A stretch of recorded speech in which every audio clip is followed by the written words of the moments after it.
7h42, l'édito politique avec vous, Guillaume Bigot. Bon, vous avez entendu Laurent Mérignac. Oui. D'ailleurs, si les auditeurs, et j'espère, évidemment, je souhaite qu'ils réagissent de nouveau à ce débat, et puis à d'autres sujets, parce qu'il n'y a pas que ça, évidemment, dans la vie, et comme sujet d'actualité, ils nous appellent 0826 300 300 pour tout à l'heure être avec Jean-Jacques Bourdin à 9h, comme chaque matin.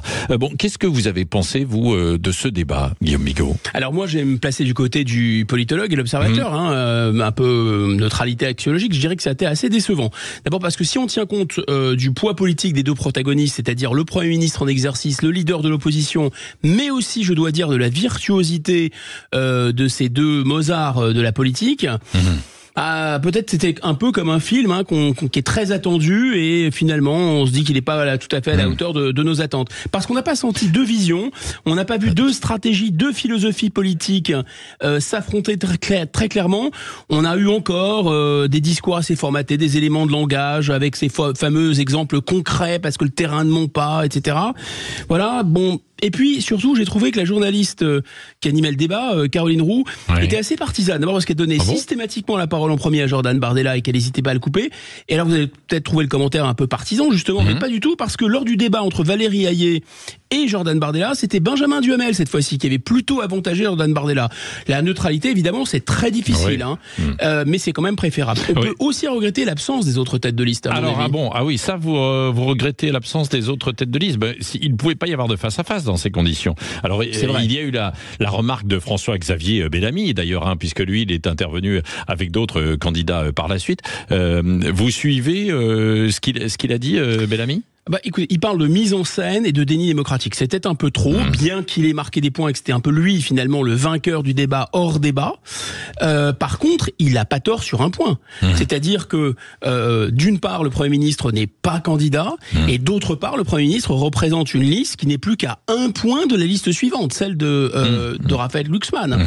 Donc c'était moins, finalement, on va se dire les choses, un débat entre représentants de deux listes, ou des deux premières listes, qu'un duel entre chef du gouvernement d'un côté et chef de l'opposition de l'autre. Et que cela manque de démocratie et d'équilibre, c'est en tout cas ce qu'a jugé l'Arcom italienne, alors même que Giorgia Meloni était, elle, candidate et chef du gouvernement. Il y a eu un débat là aussi avec le chef de l'opposition et on a dit non, c'est pas équilibré.